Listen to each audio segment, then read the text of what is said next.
সুপ্রভাত। কেমন আছেন আপনারা সবাই? আমি অনন্যা, অনন্যার ব্লগসের আরও একটি ঝাঁ চকচকে নতুন ব্লগে আপনাদের সকলকে জানাই অনেক অনেক অনেক স্বাগত।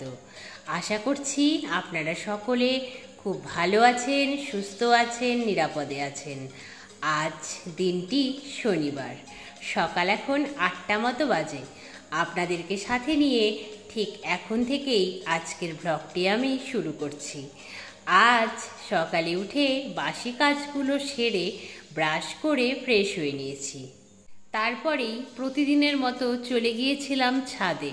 ছাদে গিয়ে ছাদ বাগানের সুন্দরীদের দেখে এলাম। আর আজ সকাল থেকে আকাশের মুখ ভার। সকালে যখন ঘুম থেকে উঠলাম তখন তো ঝিরিঝিরি বৃষ্টিও পড়ছিল। এখন যদিও বৃষ্টি পড়ছে না, কিন্তু আকাশ যথেষ্টই মেঘলা। এরকম মেঘলা আকাশ দেখলে মনটা ভীষণ খারাপ লাগে আমার। কোনো এনার্জি তো পাই না, উল্টে কেমন অলস অলস ভাব আসে, ভালো লাগে না একেবারেই। কিন্তু কি আর করা যাবে, প্রকৃতির উপরে কি আমাদের কারোর জোর খাটে বলুন? সেই জন্যই অগত্যা মেনে নিতে হয়। কাল আবার পেইন্টার আসার কথা, জানেন কি যে হবে এরকম বৃষ্টি হলে। একেই তো এনার্জি পায় না বৃষ্টি হলে, তার মধ্যে বৃষ্টি হলে ওয়েদারটাও হয়ে থাকে একটা অদ্ভুত রকমের খারাপ। এর মধ্যে যদি সব কিছু লণ্ডভণ্ড করে রান্নাঘর থেকে বের করে এনে রং হয়, তারপর যদি আবার রান্নাঘরে গুছিয়ে রাখতে হয়, তাহলে ব্যাপারটা কেমন অদ্ভুত হবে না? সেই জন্য আমি চাই না আগামীকাল এরকম ওয়েদার থাকুক। আমি চাই আগামীকাল ঝকঝকে রোদ উঠুক। অনেকটা গরম লাগবে জানি, তা হোক বলুন, রোদ তো উঠবে, এটাই দরকার। ভালো লাগে না এরকম ওয়েদার। যাই হোক, যথারীতি ছাদ থেকে নেমে এসে বেডটাকে গুছিয়ে নিয়েছি। তারপর চা পর্ব সেরে চলে এলাম রান্নাঘরে রান্না করতে। আজ যেহেতু শনিবার, আজ নিরামিষ খাওয়ার দিন। অনেক পদ আজকে রান্না করতে হবে। নিরামিষ খেতে তো কারোরই ভালো লাগে না, আমারও লাগে না।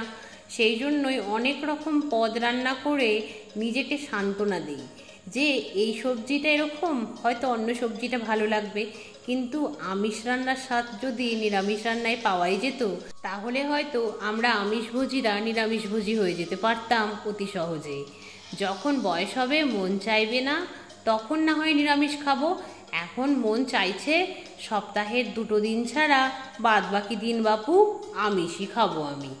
যাই হোক, যথারীতি আজ রান্না হচ্ছে মূলোর শাক বেগুন দিয়ে, মটরের ডাল খুড়ার ডাঁটা দিয়ে, তারপর ওলের ঝাল, আর ঝিঙে ছিল জানেন, কিন্তু পোস্ত বাটা নেই। সেই জন্যই কালো জিরে দিয়ে ঝিঙেটাকে একটু ভাজা ভাজা করে নিলাম। আর উচ্ছে বেগুন ভাজা সে তো রয়েছে, তার সাথে মচমচে পাঁপড় ভাজা। এই হলো আজকে রান্নাবান্না।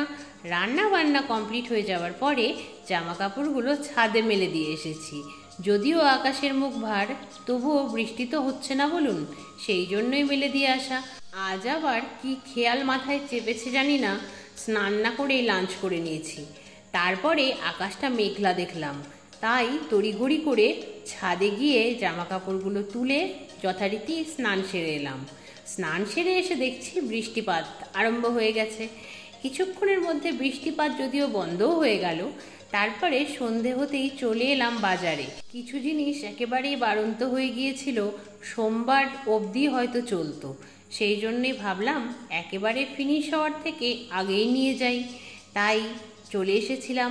তার সাথে মায়ের A to Z মাল্টিভিটামিন সিরাপটাও নিয়ে নিয়েছি।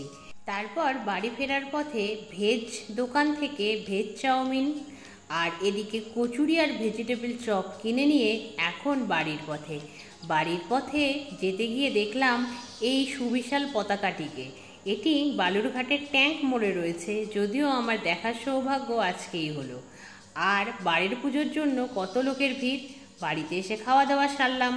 চা পর্ব সারার পরে তো মা আর মেয়েতে মিলে কিছুক্ষণ টিভি দেখলাম। ইতিমধ্যেই বাবার ডিনারের টাইম হয়ে গিয়েছিল, সেই জন্য বাবাকে ডিনারটা সার্ভ করে দেওয়া হয়েছিল।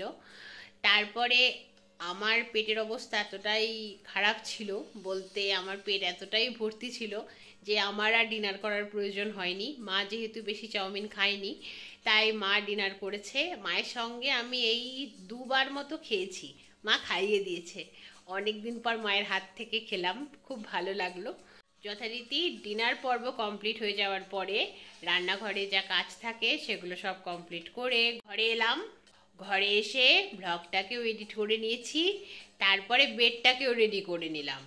এখন তো ঘড়ির কাঁটায় 12:30 বাজে। কাল আবার পেইন্টার আসবে 9:30টার মধ্যে বাড়িতে রং করার জন্য রান্নাঘরটা।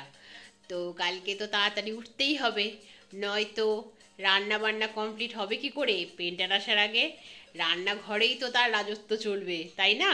এই জন্য কাল 9:30টার আগেই রান্না বান্না সব কমপ্লিট করতে হবে। সেই জন্যই যদিও লেট হয়ে গেল, তবুও আমি আর লেট না করে এখনই শুয়ে পড়বো। তাহলে আজকের মতো আজকের ব্লগটা এই পর্যন্তই। আবার আপনাদের সঙ্গে দেখা হবে খুব শিগগিরই অন্য একটা নতুন ব্লগে। ততক্ষণ আপনারা সবাই খুব ভালো থাকবেন, সুস্থ থাকবেন, সাবধানে থাকবেন, নিরাপদে থাকবেন। আর আজকের ব্লগটা কেমন লাগলো অবশ্যই কমেন্টে জানাবেন। ভালো লাগলে একটা লাইক করে দেবেন। আর যদি আপনারা চান তাহলে অনন্যার ব্লগস চ্যানেলটিকে সাবস্ক্রাইব করতে পারেন। এইভাবেই অনন্যার ব্লগসের পাশে থাকবেন, এইভাবেই চ্যানেলটিকে সাপোর্ট করবেন। তাহলে আজকের মতো আসি। Good night, bye bye.